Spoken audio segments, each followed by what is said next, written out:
ખેડૂત મિત્રો, હું નયન રાઠોડ એગ્રીસિયા એગ્રો પ્રાઇવેટ લિમિટેડ વતી આપ સર્વેનું આ વિડીયોના માધ્યમથી હાર્દિક સ્વાગત કરું છું. અને આજે આપણે આવી ગયા છીએ કાગવડ ગામે, અને જે નેશનલ હાઈવેની બાજુમાં છે ત્યાં અમારી એક એગ્રીસિયાની નવી હજી 2 દિવસ જ થયા છે લોન્ચ થયા. એને એક પ્રોડક્ટ છે એજીનો પ્લસ, જેનું ડેમોન્સ્ટ્રેશન કરવા આજે આપણે પ્રકાશભાઈ મારકણાની વાડીએ, ગામ છે વીરપુર, પણ હકીકત એ કાગવડના ઓવરબ્રિજની બાજુમાં જેની હાઈવે ટચ જમીન છે ત્યાં આજે આપણે ખેડૂત મિત્રને ડુંગળીની અંદર ડેમોન્સ્ટ્રેશન કરવા આવ્યા છીએ.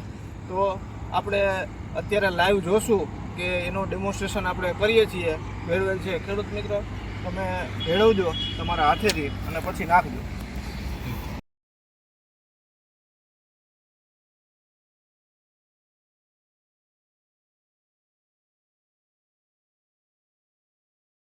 હવે ખેડૂત મિત્ર, આ 2 ચાસની અંદર જે થાંભલાવાળો ચાસ છે તેની અંદર નાખીશું 2 ચાસની અંદર, અને એ પછી આવનારા 5 દિવસ પછી પાછું આ જ ખેતરનું આપણે ફરીથી વિઝિટ કરી અને વિડીયો બનાવીશું.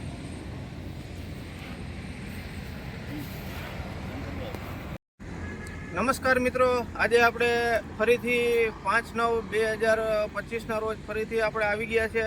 આપણે જે 22 તારીખે એજીનો પ્લસનું જે આપણે બ્રોડકાસ્ટિંગ કરાવ્યું હતું, તો એ જોવા માટે આજે ફરીથી આપણે અહીંયા પધારી ચૂક્યા છે પ્રકાશભાઈ મારકણાની વાડીએ. તો આજે આપણે જોશું, આજે 14 દિવસનો સમય વીતી ગયો છે કે ખાતર નાખ્યું છે ડુંગળીની અંદર, એમાં કેવું રિઝલ્ટ મળ્યું છે એ આપણે હવે ધીમે ધીમે આગળ જોઈએ. તો મિત્રો, જોઈ શકીએ છીએ આપણે કે અહીંયાના જે છોડ છે ડુંગળીના, અહીંયા નાખેલું છે, આ બાજુ અહીંયા નાખેલું છે અને અહીંયા નથી નાખેલું. આ આટલો ડિફરન્સ અત્યારે અમને દેખાઈ રહ્યો છે. ખેડૂતનું કહેવું એવું છે કે ભાઈ ત્રીજે દિવસે આ રિઝલ્ટ મને મળી ગયું હતું. તો આજે 14 દિવસનો સમય વીતી ગયો છે. રાહ જોવા એટલા માટે જોઈ હતી કે હજી કદાચ વધારે રિઝલ્ટ આવી શકે.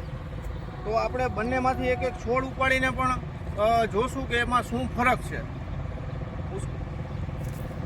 આ જેમાં નથી વાપરેલું એમાંથી આપણે 3 છોડ ઉપાડશું, અને જેમાંથી વાપરેલું છે એમાંથી પણ આપણે 3 છોડ ઉપાડશું, કે જોઈ શકીએ આપણે કે એમાં રિઝલ્ટમાં કેટલો તફાવત છે.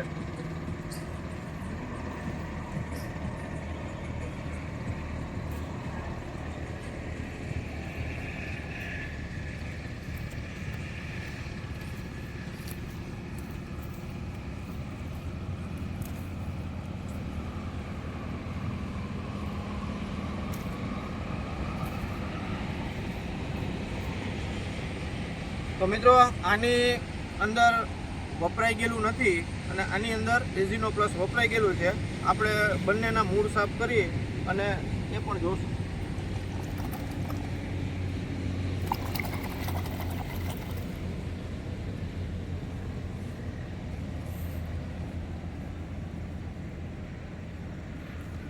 તો ખેડૂત મિત્રો, તમે જોઈ શકો છો કે આ જે રિઝલ્ટ છે એજીનો પ્લસનું એગ્રીસિયાનું, એ કાયદેસર આપણે નરી આંખે દેખાય છે કે મૂળના વિકાસથી માંડી અને છોડના ગ્રોથ સુધી બધી જ વસ્તુઓ આની અંદર થઈ ગઈ છે.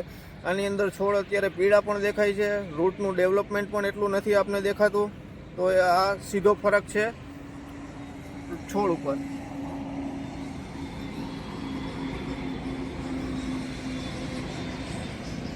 આ સાઈડના જે છોડ છે તેની અંદર એજીનો પ્લસ વાપરેલો છે, કે જેમાં નરવાઈ, ખુમાસ, કાળપ, મૂળનો વિકાસ, આની અંદર છોડ હજી એમને પીળા છે, એટલું બધો ગ્રોથ થયેલો નથી આની અંદર. ખેડૂત મિત્રો, આ જે થાંભલાવાળો ચાસ હતો એ ચાસની અંદર આપણે એજીનો પ્લસ 1 તગારોનું મિશ્રણ કરી અને વપરાશ કરેલો હતો. અમારા ખેડૂત મિત્રે એક ક્યારાની અંદર નાખતા અડધા ક્યારામાં રહી ગયું હતું. આજે આપણે એ પણ જોઈ શકીએ છીએ જ્યાં પણ ખાતરના દાણા પડ્યા છે, એજીનો પ્લસ જેટલા છોડ સુધી ગયું છે ત્યાં કાયદેસર આપને તફાવત જોવા મળે છે. એ આપણે આગળ આવીને જોશું. ચાલો.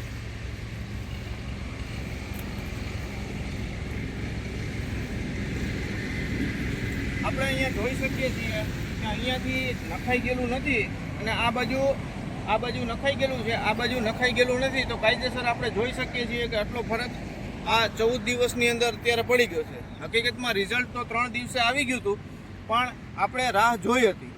તો મિત્રો, આપણે આ કાયદેસર જે પટ્ટો પડી ગયો છે, આપણી દેશી ભાષામાં કહીએ કે પટ્ટો પડી ગયો છે, એ આપણે જોઈ શકીએ છીએ. ડુંગળી વાવતા મારા વાલા ખેડૂત મિત્રો, આપણે રિઝલ્ટ નરી આંખે જોઈ શકીએ છીએ કે કેવું રિઝલ્ટ છે. તો તમારા નજીકના એગ્રો સ્ટોર ઉપર જઈ અને એગ્રીસિયાનું એઝિનો પ્લસ વાપરવાનો આગ્રહ રાખવો. નકલથી સાવધાન. જય હિન્દ, જય ભારત.